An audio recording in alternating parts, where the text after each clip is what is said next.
கிருஷ்ணகிரி மாவட்டம் ஹோசூர் மாநகராட்சிக்குட்பட்ட சின்ன எரசலகிரி பகுதியில் வசித்து வரும் லூகாஸ் என்பவர் கர்நாடக மாநிலம் பெங்களூருவில் உள்ள தனியார் நிறுவனத்தில் பணிபுரிந்து வருகிறார்.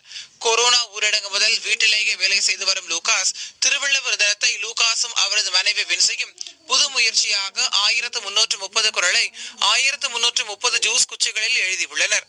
ஒவ்வொரு குறளிலும் எத்தனை எழுத்துக்கள் உள்ளது என்பதையும் குறளின் பக்கத்தில் குறிப்பிட்டுள்ளனர். மற்றவர்களும் திருக்குறளை அறிந்து கொள்ள இப்படியான முயற்சிகளை மேற்கொண்டு விழிப்புணர்வை ஏற்படுத்துவதில் மகிழ்ச்சி அடைவதாக தம்பதிகள் தெரிவித்தனர். திருவள்ளுவர் தினத்தை முன்னிட்டு திருக்குறளுக்கு ஏதேனும் நம்மளால் முயன்ற ஒரு சிறு முயற்சியில் ஒரு விழிப்புணர்வு ஏற்படுத்தலான்னு தோணுச்சு. அதனால நானும் என் மனைவியும் சேர்ந்து ஐஸ் குச்சியில் 1330 திருக்குறளை எழுதலாம் முடிவு பண்ணோம். இதை எழுதும்போது நாங்களும் 1330 திருக்குறளை அறிஞ்சிக்க ஒரு வாய்ப்பாக இருந்தது மற்றும் மக்கள் மத்தியிலும் இந்த விழிப்புணர்வு ஒரு உதவியாக இருக்கின்றதை நம்புகிறோம்.